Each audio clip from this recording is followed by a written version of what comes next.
Hi. Hi, Terence. Hello, Tony, Rose. Hi, Good to see you guys. Hey. Welcome to the Rockerness podcast, where every episode we talk to musicians about their musical journey from its earliest beginnings to the present day, and they play us one of the first songs they ever wrote. We're your hosts. I'm Rose Sean. I'm Terence LeClaire. And I'm Tony Tancredi. Here we are. That's us. Rockerness. All three of us. Today, we're talking to Cecilia Della Peruti, a.k.a. Gothic Tropic. Cecilia is a multi-instrumentalist and songwriter. She's also a badass guitarist and has played with Beck, Charlie XCX, and Borns, and so many others. She is so cool. Tony, how did you meet Cecilia? I met Cecilia back when she was playing with Rumspringa. They did a session in my old studio in Mission Viejo, and they completely slayed. I remember digging her vibes and guitar playing, so I think I followed her on MySpace or something, and I would always try to catch her shows in LA. She's an amazing performer. She recently gave me the opportunity to mix her show at Moroccan Lounge. It was so good. So cool. Yeah, this was such a good hang. I don't even want to tease it. Let's just jump right in. Right into the backyard. Right into Jump that backyard. right into the Let's get to backyard, right into our conversation with Cecilia Della Peruti. Wait, every fast food thing on so one? like Philly cheesesteak, mozzarella sticks, French fries, chicken fingers, whatever, and they had a loaded hoagie. Like at the same time? yeah, and they had a bunch of different versions. Like some had one thing, and not the Massive other. hoagies. Fat Was it Sal's, like- baby. Yeah. Did they partition it in the length of the hoagie, or was No, it? it was just all in there together. It's like a most taste of them, experience. Most of them had marinara. Yeah. and there were a bunch of different varieties, and they Just sopping with marinara? all. So I guess we're recording now. We're recording? Yeah. Yay. Hey. Welcome, Cecilia. Hi, Cecilia. Yeah. Hello, thank Rockerness. you. Woo. It's been a while. It's been a while. Yeah. Yeah. We're back. So back. yeah, I'm so excited to talk to you. We've been chatting for the last 15 minutes, and I've been saving it all. You were starting to say actually, where you grew up and stuff. We were talking about Pasadena, but I saw that you're from New Jersey. Mm-hmm. You were saying I think that you left New Jersey when you were 12. Yeah, about 11 or 12. I was kind of back and forth from LA to New Jersey before then. And my dad's so I was born in Plainfield, grew up there, but my dad's in Morristown now. Oh, okay. People tend to know Morristown. I actually, fun story, I walked into, the square, and because every New Jersey town has a colonial square. I was going to say, was it a township? It Did was you a grow up- township of Morristown. And I don't know why I did a Chicago accent over a New Jersey town. It felt right. It's okay. It's East Coast, yeah. She's like a mom or something. She's someone that we know. And I walked into town and I went to this bar called The Office, and I just wanted to get a beer. I was 22. I wanted to use my ID and get a beer and have a lone beer, I was looking around. I was like, are there any other alt kids in this town? Definitely not. And I was looking around and I saw a guy with tattoos also having a lone beer. And I was like, okay, tattoos, okay. This guy knows about music at least.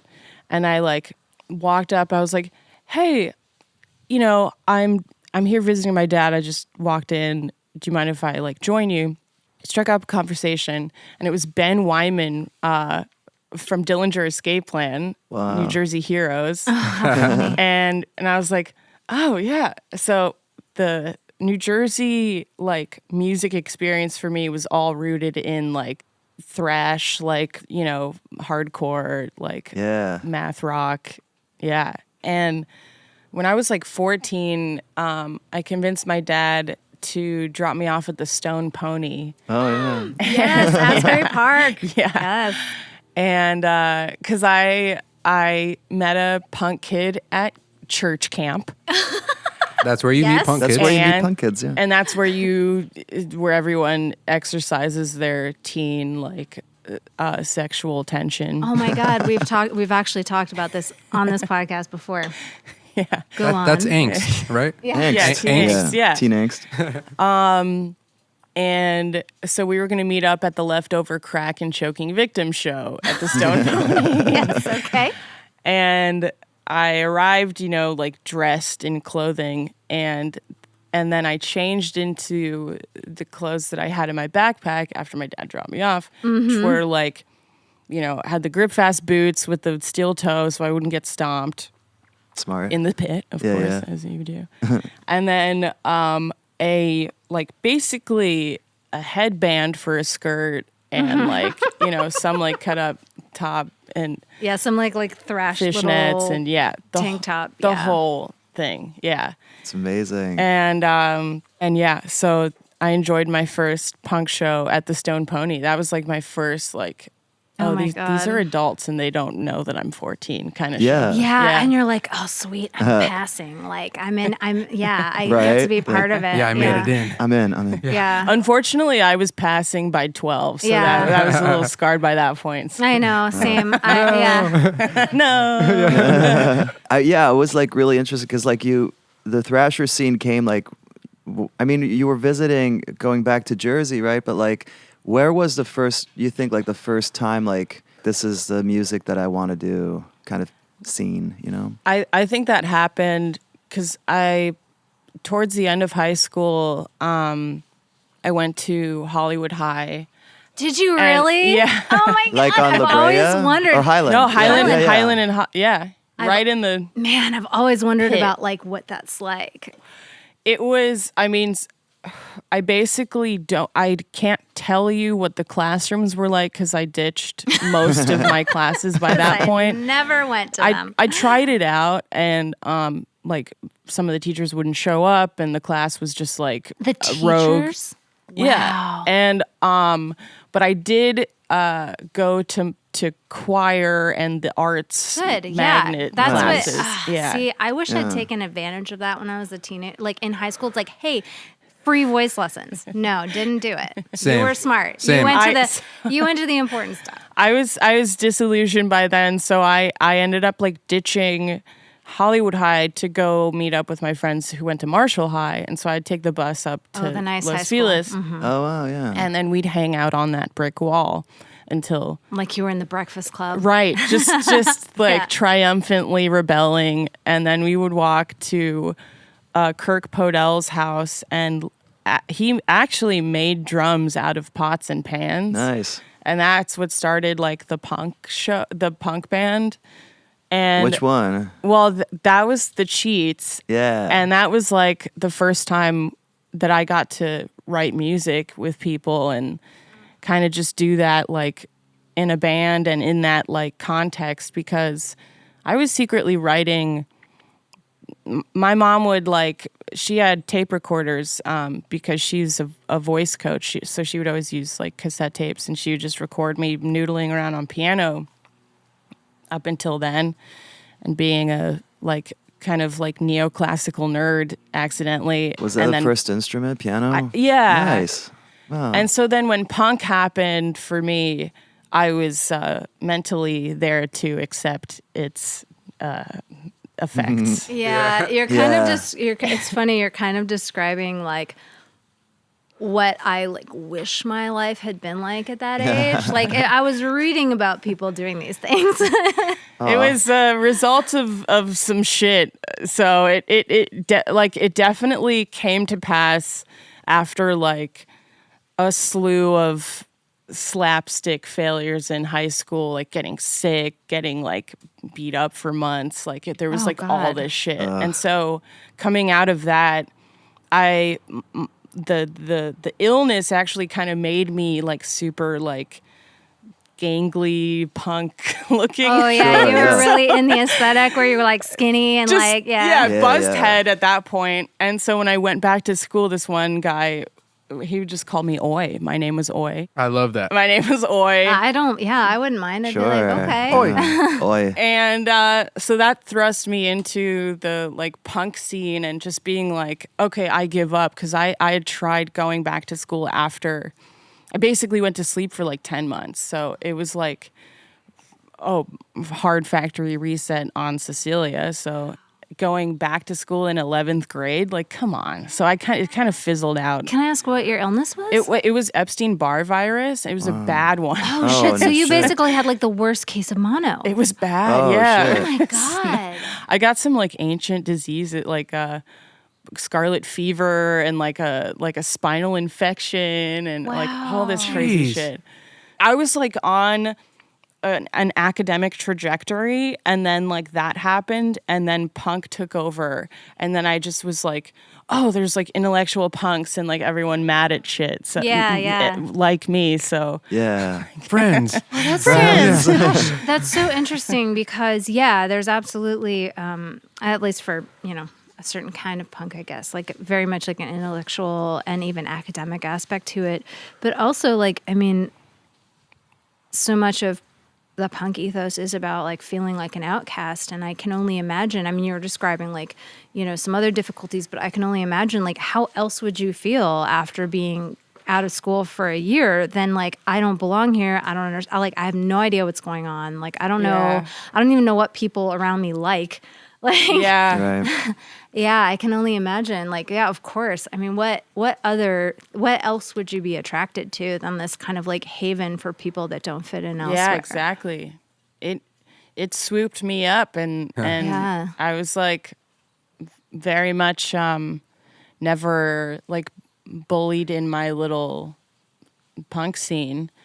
Yeah, I think it probably, all of us in that little scene, like it really helped us like put our energy towards something positive. Well, yeah. Even if it looked like veiled in anarcho-Satanism. But this is the thing That's the aesthetic. This is the thing that I think people, especially like the adults around you, misunderstand at that time is they're like, well, I don't like the piercings. Like they don't like the way it looks. Yeah. Right? But it's the optics aren't great. The optics, well, intentionally. But also, intentionally, yeah. Right, but also who fucking cares about that stuff? But the adults around you are like, oh, these kids and their piercings and their torn fishnets. But it's like, who are finding a refuge in each other and in a safe place for them to like be who they are. If they're queer, if they're, if they, if they have PTSD, if they have bad skin, like whatever. Yeah, exactly. Yeah. I've heard so many stories from others about like what brought them into punk and how, and often like how it saved their life. Yeah. And so acceptance. So the idea that it's like bad because they don't like the fact that your hair is pink is like, you know what? You care about the wrong things. Yeah. You care about the wrong things. But you got into punk and then you started this band with your friend. So you moved over to guitar from piano. Well, it's hard to do punk piano. Right. Well, it's I mean, you could. You could do ragtime, it. like I mean, right? Like I'm sure somebody Punk has. piano. But Yes. that was probably the first band that like brought me out of that, and then that was the whole thing. I'm still now at that point I wasn't even playing guitar. I was just holding a mic and like writhing around on the ground. Yeah. But Great. That's it. that sounds so cathartic. So you were writing like lyrics and also like, were you like the melodies of songs? Like you're kind of like, But sometimes the melodies would be dictated by the guitars because we loved like Black Flag and Bad Brains. Oh, yes. You liked the good punk. Yeah. and a lot of like 77 punk and even like X-Ray Specs and like all the Squealers. Yes. Oh, bondage. And and so like I think we just borrowed some like, because the melodies would often like follow the guitar lines and just kind of trace above it and ad lib around it. But yeah, that was probably the first scene that I felt like it nurtured music making. amazing. So that you like pick up a guitar there every once in a while kind of thing. Right, like, write. And then because I didn't assume that I was, because I wasn't the guitarist. Robbie was the guitarist. And and then after that, funny enough, like I got really tender and like was playing acoustic, like kind of like folk songs at Crane's Tavern, which yes, oh my God, I played at Crane. Yeah. Oh yeah, that's awesome. Crane's Tavern. That was named Dane, the owner, like or Dane, someone. I don't remember. At the time, he was just like half baked permanently, and I managed to play there, underage, for years, and then and then it's now something else. You LA kids, I'm telling you. Oh, it's good time at Davy Wayne's now. Yeah. It's very hip. It's like Houston Brothers. It's crazy too, though. The Do-Over just had like a party in downtown the other day, and they dropped Crane's Tavern, and it just reminded me, like, the Do-Over started at Crane's when Crane's was Crane's. Wow. And that was 15 years ago, they said, because it was a 15-year anniversary, so that just blew my mind. That's bananas. Wow. Yeah. Yeah, that's so crazy. So, like, I mean, it's to just, like, rewind a little bit into the punk thing. Like, it is, it's funny because I feel like part of what makes punk sort of the gateway music, right? Yeah. Is because it's so accessible. Yeah. It's so simple. Yes. And it's okay, too, that you're borrowing, like you said, from who came before. Because, I mean, if you listen to, like, any number of punk bands, influential punk bands, Bikini Kill even, like, especially the earlier stuff, like, a lot of it sounds kind of the same because it's more about what you have to say. Yeah. And way, way, way less about any sort of proficiency on your Exactly. instrument. So it's like, you know, this kind of elitism that you come in contact with in music sometimes. Like, you know, I mean, fuck. Remember when people used to say, like, oh, Nirvana aren't good guitar players. Like, they only play. Who said that? Fuck you. Yeah. Except they are. Except they are, yeah. I mean, I think history has borne out who's right about that. But it's also like, you know, it's not always about being like a Steve Vai, like virtuoso, whatever. No. Which, like, yawn. Yeah, it's content. Anyway, that's a long screed about whatever. It's but like, true. My dad's a musician, and he has a good quote about that. It's like, you know, for like shredders, especially jazz like players who love to pick apart like other techniques and other voices. Like, I would argue that like jazz and punk have a lot more in common than they ideologically. would admit. Yeah. Ideologically, for sure. Wait, what's the quote? Well, my dad said, well, that's a lot more fast than it is good. And so, Which is true. And when, like, right, I love that. that, like, yeah, punk pares down to awesome. like the basic, like the root basically, and then like the top line. Yeah, and that's and a beat, and that's like really a good lesson for any musician to like have to go through, is just like working with very few elements, and what you can make out of such little like impressive qualities, quote unquote, like is actually the challenge. Yeah. And just, you know, I think there's also something, I mean, maybe this is again like from my era, like there was a lot of like that kind of like simplicity shaming that I felt like was kind of veiled misogyny. Yeah. Because it was like the point where a lot of these like Riot Girl bands were coming to prominence, and it was like, yeah, it was way more about what they had to say than necessarily their like guitar chops. It's ironic too, because all the 90s songs, like you listen back now and you're like, wait a minute, the radio hits like 4 chords and just like super simple. I think that, the accessibility of punk is something that makes it so like, I mean, part of probably what makes it so like appealing and accessible for teenagers. But yeah, like, and it's also just this place where, you know, you can truly say anything and what you're feeling and how, and, you know, voice your anger. Yeah. Or your sadness. And it's often where like humor doesn't feel out of place. Right. Yeah. You can write a funny punk song and it's not corny. It's like, it's kind of all satire. You can be like, it wasn't a lot of satirical music. Like, I mean, in the 70s, that was it. Like the punk scene, you know, like if you think about it, unless they were like purposefully like funny songs, like, which was anybody even doing that? Right. I don't know. Sparks, I guess. Like, but they had they're Eaten by the monster of love. Yeah, I love it. Angst in my pants. They wrote Angst in my pants. Yeah.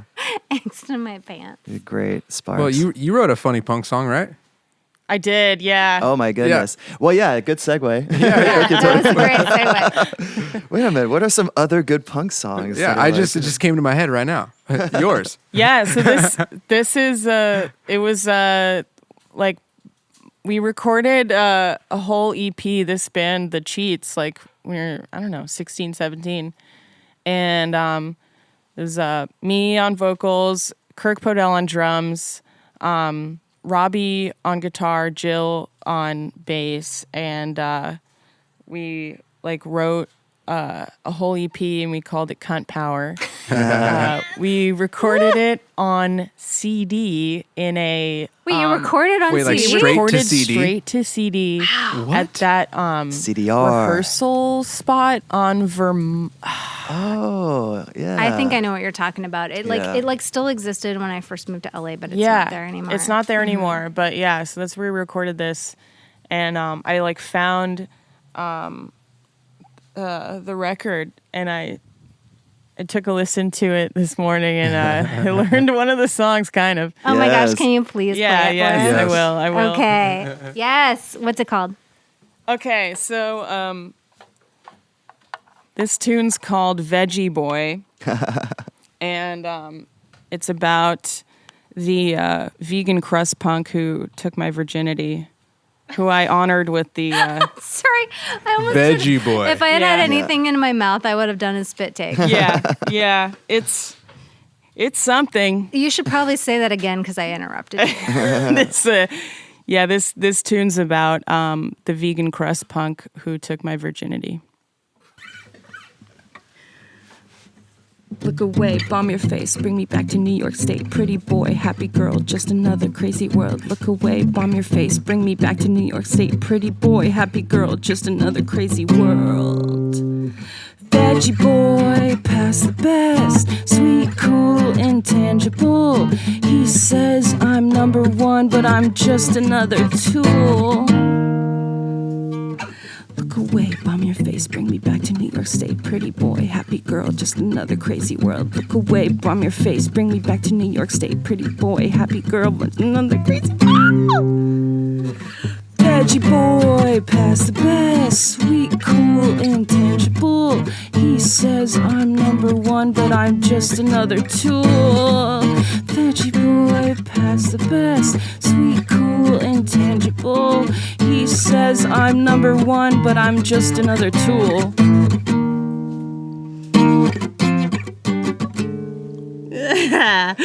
Wish he could have me. Wish I could have him. Veggie boy for life. I'll shove it down his pipe. Love is not for real. It's all just one big lie. I gave it up to him. I wish he could just die.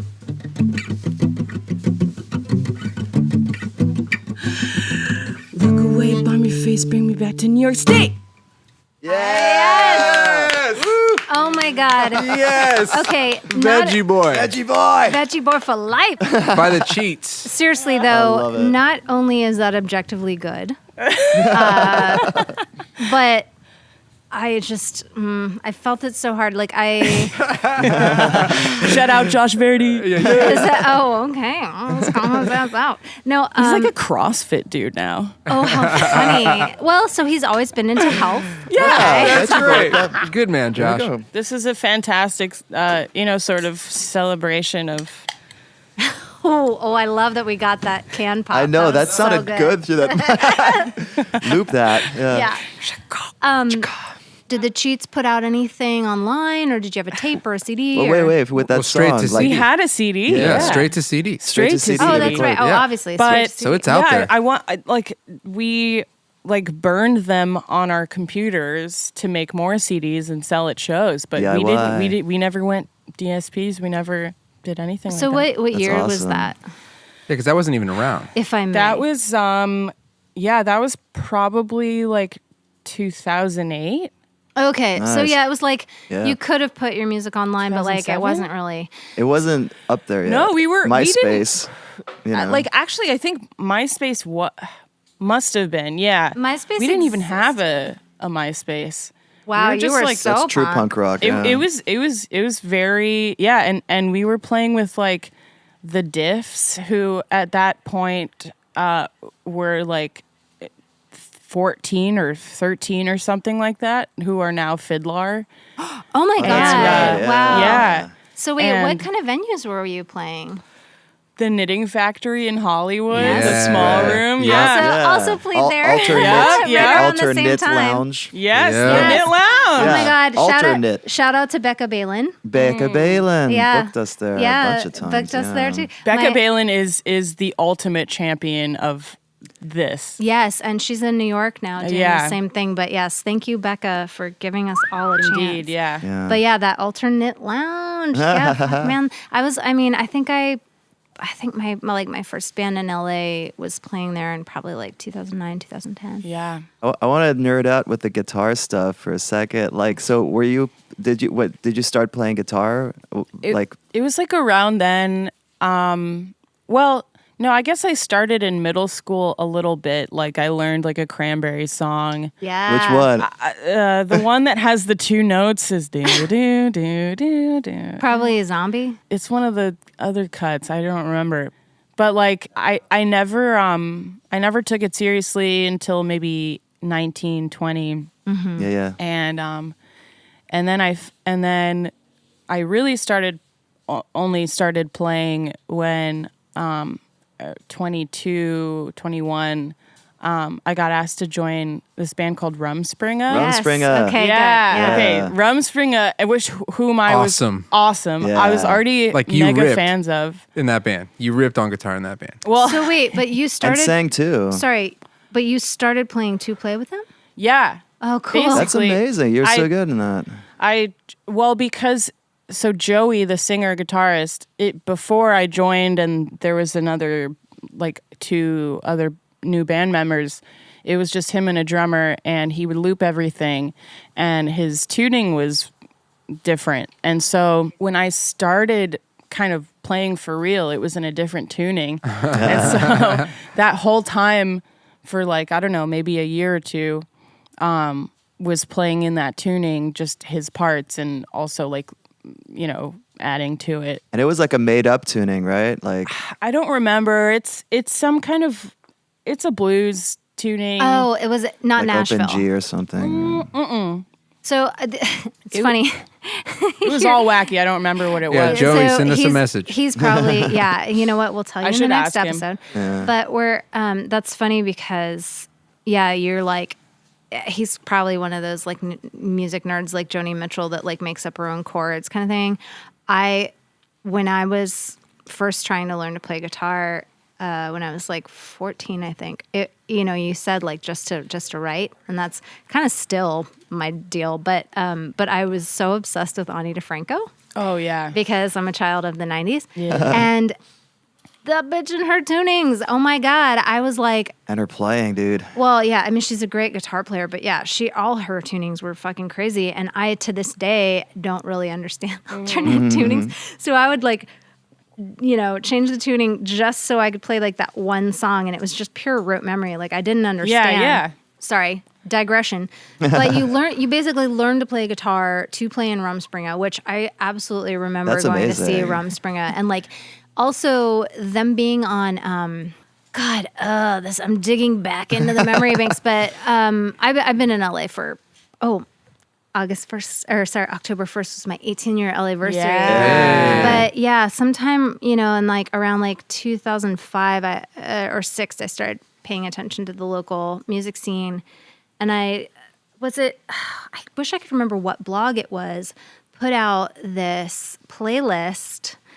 And Rumspringa, I think, was on there. I remember like Flying Tourbillon Orchestra, if you remember them. They had a song on there, and like maybe even Early Mart and like some other bands like that. And I don't even know if they had permission to do it, because I remember mentioning that to somebody from Tourbillon, and they were like, wait, what? Our song was on what playlist? Like, you got a free download of our song. Oh, yeah. Oh, wow. Yeah. But I didn't realize you were in that band. But that's so crazy that you learned to play guitar for that band. They were just like, hey, you're cool. Like, be in our band. Oh, by the way, could you learn this? Well, I was already noodling around, and I guess I didn't know really what I could do until I started learning his parts, and I was like, oh yeah, I can do that. And like so that picking part kind of but arpeggios. it's funny. I think he plays the same way that I do, because I don't use a pick, and I grow my nails Yeah. out just it just happened that way. It kind of feels cumbersome now. I'll track with a pick like when it's because it just sounds better. But he was using like picks on his fingers, and so I kind of like his style probably like leaked on to me because of what we were playing, and they were all like top lines, basically guitar top lines, like little solo-y like noodles stuff, which is what I was already doing. So it kind of worked out. I didn't, and it like stretched my, ability. Yeah, playing somebody else's music Yeah. always kind of does that. There was like it was a Telecaster. Yep. Yeah. Yeah, that was his guitar. Terrence always wants to know what guitar you That's play. my thing. Yeah, no, that's It great. was his Telecaster, and then I think I went off script a little too much, and they kicked me out because I was too. what? Yeah, I was unpredictable. You were the wild card. Yeah. That's so funny. It's like, are you sure you don't want me to do harmony on this part? I'm gonna do it anyway. So like I didn't know that hot goss. Well, But it's a good lesson because you shouldn't do that when you're hired to play. well, I mean, I guess right. right, sure. Well, and that's funny because and for you because you also are like a hired gun for some really high profile musicians. So you learned that in Rumspringa. that's funny. I learned that before I like Good was point. too deep into it. So Yeah, you're like seriously. Yeah. Sometimes you just have to shut up and play what they want you to Yeah, play. yeah. But so what you were in Rumspringa from Maybe a couple years. so like 2009 or 10? Yeah, till like 2011. And Did you then get to keep after- the guitar? That was your guitar. No, it was his. Oh no! Did you get to keep it? No. No, it's so crazy because I've always thought like he did take a hiatus from music to, I don't know, maybe spiritually reset because he was very like spiritually, aware. I assume, that was the case. But I always have thought that like if Sway, that record, if that came out now, like it would still like hit really hard. It was like sort of like Alabama Shakesy, Yeah. like very cool. like- Interesting. and his writing's so catchy, and it's like It is. Yeah. His guitar playing. The lines, yeah. It's just like Yeah. But so leaving Rumspringa, is that when you started Gothic Tropic? yeah. Yeah. That was the dawn of goth trop, because at that point I was starting to write my own music, and I just wanted a project that I could just release music on. Don't think about it. It's a joke. Nobody cares. It always starts as a joke. Yeah. No. Truly. Oh, yeah. So it's interesting. so much safer to It's start so- as a joke. It was a safe clown experiment. That's And- amazing. So that's where the name came from. Was kind of Yeah. like humorous, kind of. Well, because my issue was marrying all my love of like punk and like pre-punk and like Bauhaus Yeah. and like, Susie and all of that like 45 Grave type like influence. And at that point I was like learning a lot of like Basai Koyate and Fela Kuti and Oh, like wow. a lot Yeah. of like West African music, which they play a lot of Telecasters and Strats. Oh, Yeah, really? Those, Like where I those was guitar lines are so Oh, that's happy Yeah. and so like, That's interesting. I wonder Like- why they favor those instruments. because it's that tone, you know. Yeah, it's just so clear, and then that was around the time when I think like Vampire Weekend was kind of on the same tip, like the yeah. jubilant guitar Well, lines. It's and, like like, all and- West and- African music. Yeah, and even Yeah. incorporating some of that I think tribal that's drumming. the A and Yes. A punk, to be honest. Yeah. You know. And at that time, there was like Tune Yards. It was like we Yeah. were feeling local natives. yeah, Local natives, yeah. we were feeling tropical and like Yeah. jubilant and joyful, and so like the music kind of like became that, and so Gothic Tropic was I love what I it. wanted. It's like dark satire and doom and havoc and But chaos, also but tropical also joy. tropical joy. Yeah. We can like be hedonistic and like Do you, sexy. So Yeah, do you you must know Kimmy Recore. oh yeah, One of her projects, Black Flamingo. I was Yeah. thinking about it today. I was like, oh, they were also Gothic Tropic in content. in but- spirit, Yeah. Different name. exactly. I definitely saw you play in probably 2011-ish or 12, maybe. Yeah. Probably at the Echo. I cannot remember I mean, I think it was like 2 days later, I went into some little store on Sunset in Echo Park, and I was like, "Are you in a band?" Whoa. Yeah, because it was so shortly after I had seen you play, and I was like, "I think that's that girl from that band." Crazy. Wait, Yeah. are you dropping right now that Wow. you met Cecilia Yeah. before? Yeah, I saved What it. a reveal. 12 this years podcast ago? I is don't full know. of twists I don't and do math. turns. Well, I just, like, That's so cool. I recognized you, and I guess I just normally I'm like too awkward to like say hi to people, but I was like, "Hey, did you just play at the Echo a couple nights ago?" And you were like, "Yeah, I did." I can't remember. It was like this like cute little clothing boutique on Sunset. Sounds right. Yeah. Yeah. Wait, in Echo Park? Oh, it's now a candle shop. Yeah, probably. Is it that place close to El Cid-ish, like across from No, Silver no. It's Town? across from the 7-Eleven on Benton and Sunset. No, actually, no. Oh. It's like in Echo Park properly. Oh, Echo Park. It's I know the candle place you're talking about. Oh, in where Blue Bottle is now? Yeah, or Blue Bottle isn't even there I anymore. used to work there. Yeah. Before it was Blue Bottle, it was a boutique. Yeah. And it was way ahead of its time. Yeah, it was very cute. I remember That's that. awesome. But I actually sort of want to use that as a segue because I remember being, sort of surprised to see you there because I had just seen you play and you were like so good. And I was like, wow, this band is so great. She's real. And but it's like, we probably know a lot of the same people who like to act like they don't have a day job. Oh, yeah. Like, oh no, The illusion. I don't work in a boutique. I don't bartend. Like they're ashamed to admit they fucking bartend. And it's like, come on. Nobody's making any money from music unless they're like, Yeah. And so I was reading a Buzz Band's interview with you and you were talking about OnlyFans, your song. Yeah. But also OnlyFans, and also just like I think this is a really important conversation, and I really appreciate like your candor about it. Is like you have to make money, and It's a thing. and the way that yes, it's very democratized in how you can release your music, but the way that you make money off of music.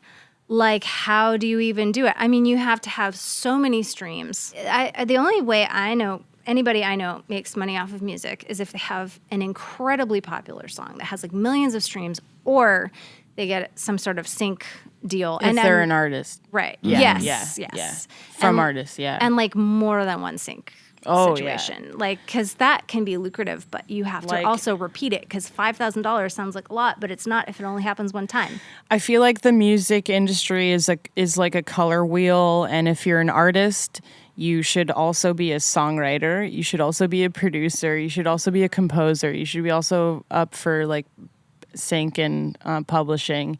You should maybe also MD some like YouTuber artists.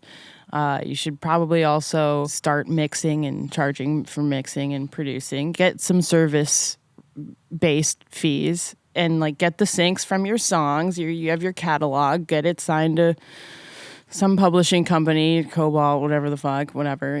Like it's you have to cast such a wide net and do film and TV, do like also like auditions for like musicians that are needed in a Hulu show. And like literally everything that you can think of that includes music making or the like everything from the production level to like the industry level, like Or like the series, like that, like you did a series for Fender, and right. that was amazing. Anything. Yeah. Literally anything and everything. If you're just an artist, like you really still have to cast a wide net and then, see what is working the most and then do that more. But it's really, for like a mid-level indie artist, like you can hope to have like a can keep my hands to myself and then like have like a big Nissan, like fucking Sony, whatever. Sure, yeah. Like,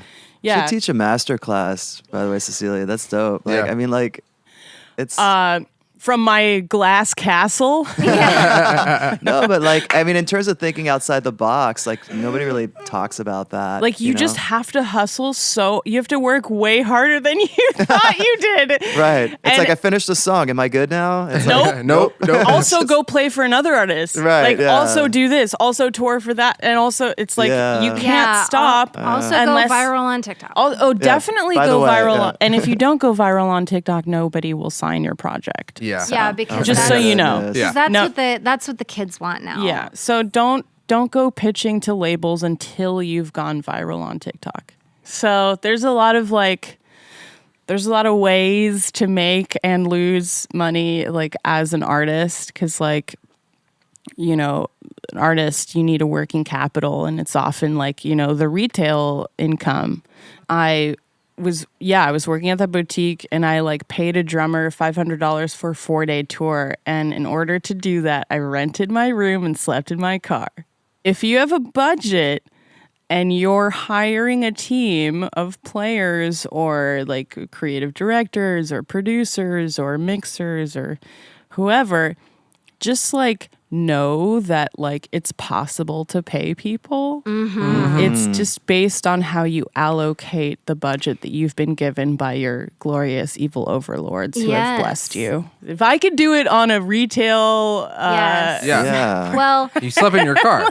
I mean, You I think did that everything possible. that also says a lot about like how bad you want it. But I mean, also like that sucks. Like you shouldn't have to sleep in your car to fund a drummer. But Personally, I've decided like I've been beefing up my production skills over the last 6 years, and I've produced for other artists, and I'm getting to a point where maybe I'm thinking like I can just be a one woman like sort of machine. Yeah. Yeah. I love that. So that's been what I've been building towards, to like really like lessen my overhead and just develop the skills instead of like, you know, hiring a really talented, amazing people that I like learned a lot from, and then getting to a point where I can work with these people again through the steam of my own like generating my own income to be able to work with my friends again. I love that. Yeah. Because there's no fucking way I'm asking for a favor ever again. I would rather wax Donald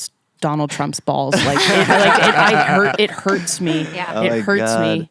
And it like It's a different vibe. it feels horrible. Like I just don't ever want to do it again. Yeah. So like I just like am at this point like, all right, if you gotta do something, do it yourself, and I'm gonna do it. But I'll do you any favor you want, though. Just know Oh, that. Yeah, you God have, bless you. You have a friend over here. bless That was the last time I saw you, by the way, when you got that Charlie XCX stuff. That Right. we were on the road with Borns. Yeah, Oh, yeah. yeah, Yeah. yeah. Oh, that's right. You've also played with Borns. Is that right? Yeah, I was Yeah. playing keys for Borns. Oh, Yeah, cool. that was a fun tour. You got me a show with Julian Casablancas, and I never Yes. thanked you properly. So thank you. With the voids. Oh, it's nothing. Yeah, with the Voids. I Nice. mixed a show for them in Canada, and she got me that. And I had no idea. I was like there in Canada, like, See- who got me this? And then I found out it was her, Cecilia. And I'm But like, that's the difference. She's It's the like, best. You know, like So I owe favor, you. Well, a favor as a I owe you at least 5 favors. it's like a favor as a gift versus asking for a favor is different vibes, I think. But Where like, it's kind of aren't we all doing that unofficially? Yeah, we're just totally. It's better when- lobbing blessings across Yes. the yeah. It's good like- energy to And give, if you're not, but you like should. to ask feels weird, right? Yes, Like, exactly. Jesus. Totally. Oh I my mean, God. I think it is kind of an important thing as an artist to sort of, share or spread the love, whatever. But yeah, I don't like asking for favors either for any number of reasons. But I do think like, if it's reciprocal, it's not, it doesn't feel exploitative. Right. Yeah. I love that you were like talking about how like building the empire that you're building, because like you referred to like Goth Trop as like proof of concept for like Totally. stuff you're working on, which is Yeah, such a brilliant exactly. way of like, I'm like, oh my God, yeah. So like I just see you like just growing, like doing so many more things, So I don't know, but I assume that the labels and whoever are deciding my fate, my financial fate with the records that I've made might have a problem like placing me genre-wise. But I look at it as like, sweetie, the range, like my long game is now illuminated. We Yes. understand now Oh, yeah. that I'm not. Shit. where we see now that I'm just building I want artists to hit me up and Yeah. make something in their style, and I make your style Well, probably. and the range is the point. Yeah, Yeah. that's the point. And Yeah. that's always been the point when it was a joke, to be everything from Gothic to Tropic. Yeah. Like, you didn't understand what the fuck this was the whole time. Do you have anything new you want to play? No, yeah. Or, Or, I mean, or like an acoustic version of something that you What- wanted yeah. to do? whatever you feel is like, you know. Doesn't even It's need to kind be of like, new. because I guess rockerness is like the journey. It's about the journey. So it's kind Yeah. of like Whatever you- from Veggie Boy to So whatever you feel like is Cecilia now. Yeah. You know? See, yeah, I think I can remember. Psilocybin just to see the dream. Lexa Pro just to mute the scream.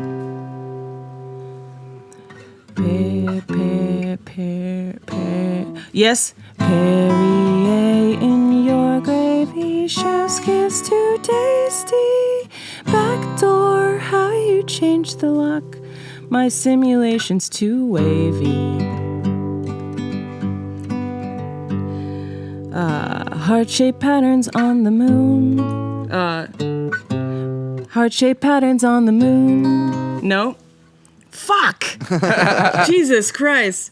The moon. Dior looking for a room. Ain't no fetish in this Fleetwood Mac. But a Virgo's gotta eat good. I have died. I have died, I have died, I have died, I have died, I have died, I have died, I have died. Verse 2. Only wake up just for nightfall. Go to sleep just for Adderall.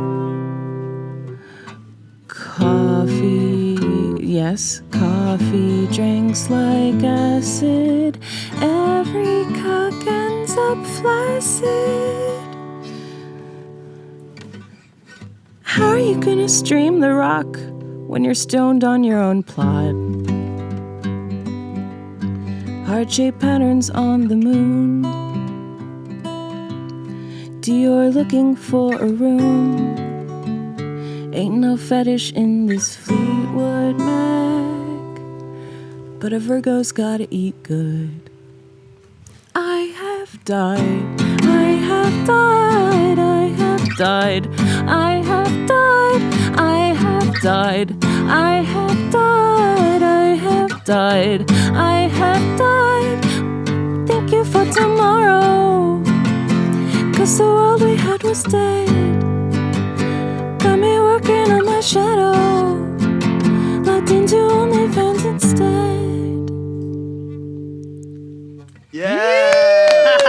Hey! I love I can't believe I learned that in front of you. That's amazing. Thank you, Cecilia. Thank you, Cecilia. Thank you. Thank you. Thank you. This was amazing. Thanks so much. This was fun. Oh man, I wish I hung out with her in high school. I know, really yeah. wish I was that cool. Like sitting on the wall smoking cigarettes, you know? Yeah, she's cool. Yeah, I love talking to her. I feel like we need to have her back for a second episode. For sure. Yeah, if she will. Yeah. Yeah, Oh, yeah. Tony. If she'll have us. Yeah. Make sure you follow her on Spotify and Instagram. She has so many good songs. Yeah, there's also some great videos of her playing Fender Ventera guitars that you should absolutely check out on YouTube. Dream come true playing all those guitars. They're great, and she's really funny in them too. Yeah, we'll put all the links in the show notes so you can check that out. And while you're at it, maybe go ahead and subscribe to our podcast on whatever platform you're listening on, and you can rate and review if you have a minute. Your feedback really helps us get on top of that algorithm. Yeah, we can't wait to share more episodes with you. We're really having a blast doing this, so Absolutely. tune in next week. Yes. Bye. Keep her awkward, stay Bye. awkward. Yeah. Yeah.